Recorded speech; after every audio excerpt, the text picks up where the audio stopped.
வணக்கம். நான் சமீபத்தில பார்த்த படம் ஜெயிலர்.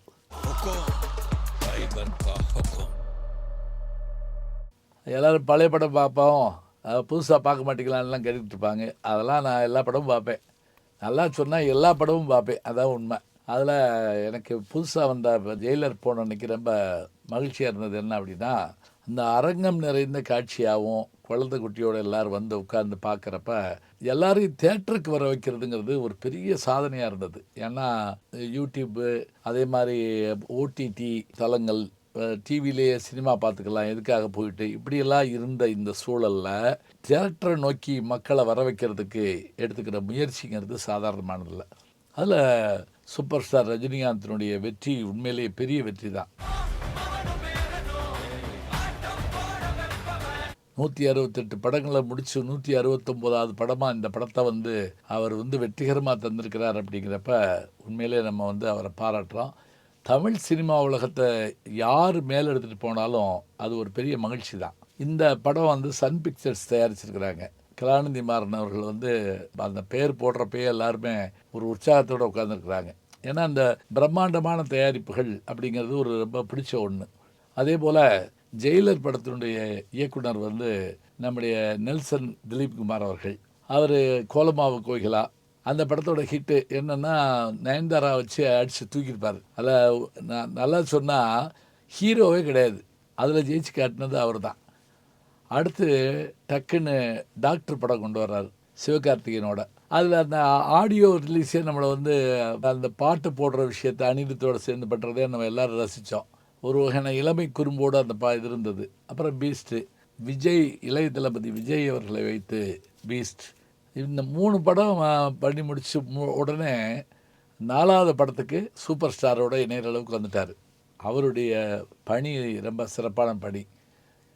இப்போ நம்ம கதைக்குள்ளே வர்றப்ப இதனுடைய வெற்றிக்கு எப்படி சூப்பர் ஸ்டார் ரொம்ப காரணமோ, அதே போல் அனிருத்தினுடைய உழைப்பு வந்து இதில் அதீதமாக இருக்குது.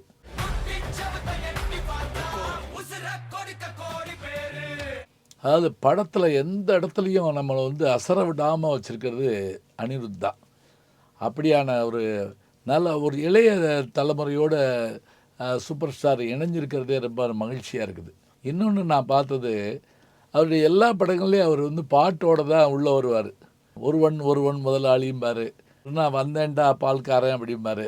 பேட்டை படத்தில் ஒரு பாட்டோடு தான் உள்ளே என்ட்ரி ஆவாங்க. இப்படியெல்லாம் வரக்கூடிய அந்த என்ட்ரி சீனுக்காக எல்லாம் காத்திருப்பாங்க. இதில் ஆச்சரியமாக அவர் பூஜை ரூம்குள்ளே உட்காந்துருப்பார். சாமி கும்பிட்டுருக்க மாதிரி காட்டுறோன்னே அதுவே ஒரு பெரிய வித்தியாசமாக இருக்குது. அதை நல்லா பண்ணி காமிச்சிருக்கிறாங்க. அதே போல் அவரோட பேரனா நடிக்கக்கூடிய அந்த பையன் ரித்விக், அந்த பையன் வந்து நல்ல யூடியூபரும் கூட. அதே மாதிரியான கேரக்டர் இதில் கொண்டு வந்திருக்கிறாங்க. நாங்க 2 மாசமா தண்ணி ஊற்றி வளர்த்த பையனை பாருங்க ஃப்ரெண்ட்ஸ். சூப்பர் ஸ்டாரோட மனைவியா நீலாம்பரியாக நடித்த ரம்யா கிருஷ்ணன் ரொம்ப அமைதியாக வர்றாங்க. நம்ம ஏற்கனவே அவங்கள ராணியெல்லாம் பாகுபலியில் பார்த்துருக்கோம். அதே போல் மகனாக நடிச்சிருக்கக்கூடிய வசந்த் ரவி ரொம்ப அமைதியான கேரக்டரில் வர்றாரு. அதே போல் மருமகள், அவங்க ஏற்கனவே 2-3 படத்தில் நடிச்சிருந்தாலும் இதில் தான் பேசப்படுறாங்க, மிர்னா மேனன் சொல்லிட்டு. இந்த குடும்பம், அதாவது பூஜை பண்ணுற தாத்தா, அதே போல் யூடியூப் நடத்துகிற பேரன், காவல்துறை அதிகாரியாக நல்ல அதிகாரியாக வசந்த் ரவி, அவருடைய மனைவியாக வீட்டில் இருக்க மருமகளாக மிர்னா மேனன், இப்படின்னு கதை தொடங்குறப்ப அது மட்டும் போதுமா அப்படின்னு நம்ம ஆரம்பிக்கிறோம். அப்புறம் தாங்க உள்ளே இருக்கிறாங்க யாரை மிரட்டுற வில்லன் யாருன்னு பார்த்தீங்கன்னா விநாயகன். இந்த படத்தினுடைய இன்னொரு ஹீரோன்னு சொல்கிற அளவுக்கு ஆச்சரியப்படுத்தியிருக்காரு. ஏற்கனவே திமிரு படத்தில் இந்த கால் இதாகி வந்து நடிப்பார் அவர். இதில் உண்மையிலேயே இவ்வளவு ஈக்குவல் இடம் கொடுத்துருக்கிறதுக்கு ரஜினியை பாராட்டணும். வில்லனுக்கு வந்து இப்போ அவ்வளவு வேலை பார்க்குறாரு. அவருடைய அந்த மலையாளம் கலந்த வார்த்தை வந்து ரொம்ப ஆச்சரியமாக இருக்குது. அதே போல் கேமியோ ரோலில் பண்ணக்கூடிய ஒவ்வொருத்தரும், உதாரணமாக சிவராஜ்குமார், அவர் என்ட்ரி பார்த்திங்கன்னா இங்கே எப்படியோங்க பெங்களூரில் அநேகமாக தீ பிடிக்கும் அப்படி வர்றார். அதே மாதிரி கேமியோ ரோல் பண்ணக்கூடிய மலையாள சூப்பர் ஸ்டார் மோகன்லால், அடே அப்பா என்ன பாடி லாங்குவேஜ். ஹிந்திக்கு வந்து ஜாக்கி ஷராப், தெலுங்கில் சுனில், அவர் வந்து அந்த வித்தியாசமான ஹீரோக்கள் எப்படி இருப்பாங்கிறத நல்ல ஒரு அழகாக பண்ணியிருக்கிறார். We are from CBI. Donation என்ன வேணுமா? இதில் எனக்கு ரொம்ப பிடிச்சது என்ன அப்படின்னா, நம்ம யோகி பாபு அவர் வர்ற கட்டமெல்லாம் தேட்டர் அப்படி ஒரு கலகலப்பாக இருக்குது. இப்படியே பேசினாரு, ஒரு நாளைக்கு பிரேக்கே பிடிக்காம தட்டி தூக்கிட்டு 5000 ரூபாய் ஃபைன் கட்டு போகிறேன். அது சூப்பர் ஸ்டாரோட சேர்ந்து அவர் பண்ணுறப்ப தான் இன்னும் நல்லா இருக்குது. எப்படி வடிவேலும் சூப்பர் ஸ்டாரும் சந்திரமுகிலெல்லாம் பண்ணுவாங்களோ அதுபோல் இதுலேயும் பண்ணியிருக்காங்க. இப்போ இந்த கேமியோ ரோலில் வரக்கூடிய இவங்க, அதே போல் இதில் வந்து டூயட் கிடையாது, வேறு வந்து தனி பாட்டு கிடையாது அவருக்காக. இது எல்லாம் இல்லாமல் இருந்தும் கூட இந்த படம் வந்து பெரிய ஒரு வெற்றியை தந்திருக்கு, உலக லெவலில் அதிகமாக சம்பாரிச்சிருக்கு அப்படின்னு சொல்கிறப்ப தமிழ் சினிமாவினுடைய எல்லா வெற்றியும் ஒரு சிறப்பு தாங்க. அதுக்கு காரணமாக இருக்கக்கூடிய நம்முடைய சூப்பர் ஸ்டார் அவர்கள் தன்னுடைய ஒரு வெற்றி கோட்டை வந்து கொண்டு வந்து தொட்டிருக்காரு. இப்போ நம்ம இந்த படத்தில் இருக்கக்கூடிய நல்ல விஷயங்களை எல்லாம் பார்த்தோம். ஒரு ரசிகன்கிற முறையில் இப்போ நான் ஒரு கேள்வி வச்சுக்கோங்க. என்ன அப்படின்னா, இவர் பெரிய போலீஸ் அதிகாரி, அது மட்டும் இல்லை சாகசங்கள் செய்யக்கூடிய ஆற்றல் மிகுந்தவர், நுண்ணறிவாளர். இப்படிப்பட்ட இவர் தன்னுடைய மகன் இறந்து போயிட்டாங்கிற விஷயத்த வில்லன் சொல்கிறப்ப உடனே நம்பிடுறாரு. எப்படி? அது ஒரு ஒரு கேள்வி இருக்குது. இல்லை இவருடைய இன்டெலிஜென்ஸ் துறை மற்ற அதிகாரிகள்கிட்ட அவர் வந்து அதை எப்படி அது பற்றிய விஷயங்கள் கலந்துக்கிறாரா? இது எதுக்காக நம்ம கேட்க வேண்டியிருக்கு அப்படின்னா, மகன் இறக்கிற துக்கம்ங்கிறது கடினமானது தான். அதுக்குள்ளே என்ன பண்ணிடுறாரு, அவங்க தொடர்ந்து இந்த குடும்பத்தை துன்புறுத்த வர்றாங்கன்னு சொல்லி நிறைய கொலைகளை பண்ணிடுறார். அதை ஒரு இடத்துல குறிப்பிட்டுன்னு சொல்கிறாரு. ரம்யாகிருஷ்ணன் ஏன் இப்படிலாம் உட்காந்துருக்கோன்னு கேட்குறப்ப, உன் மகனை கொண்டவன் வந்தால் என்ன பண்ணுவேன் அப்படின்னு கேட்பார். குத்தி கொள்ளுவேன் அப்படின்னு அந்த அம்மா சொல்லுது.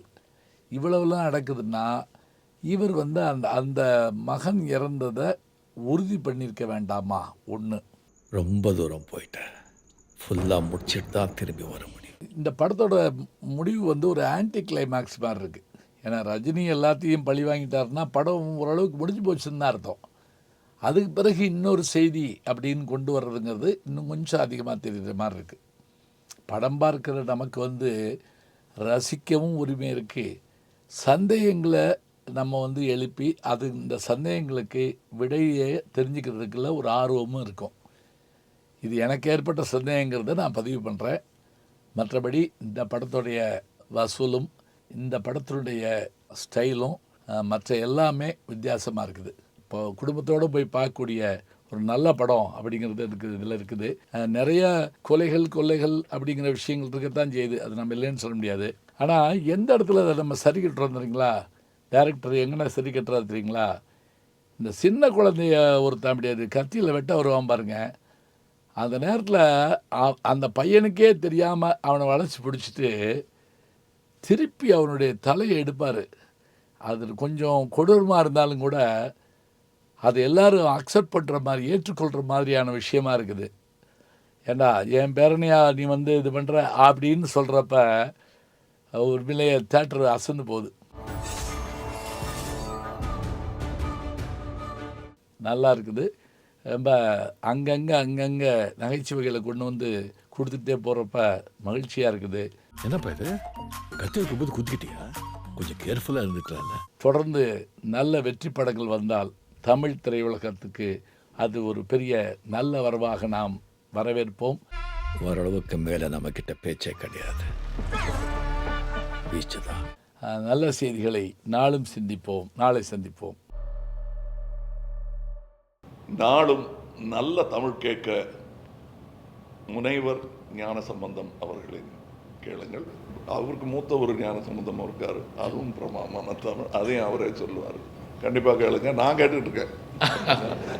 வணக்கம் அன்புக்குரிய யூடியூப் நேயர்களே, நீங்கள் இன்னும் என்னை நெருக்கமாக பின்தொடர வேண்டும் என்று சொன்னால் ட்விட்டர், இன்ஸ்டாகிராம், ஃபேஸ்புக் போன்ற சமூக வலைதளங்களில் பின்தொடர்ந்து வாருங்கள். நாம் முன்தொடர்ந்து செல்வோம்.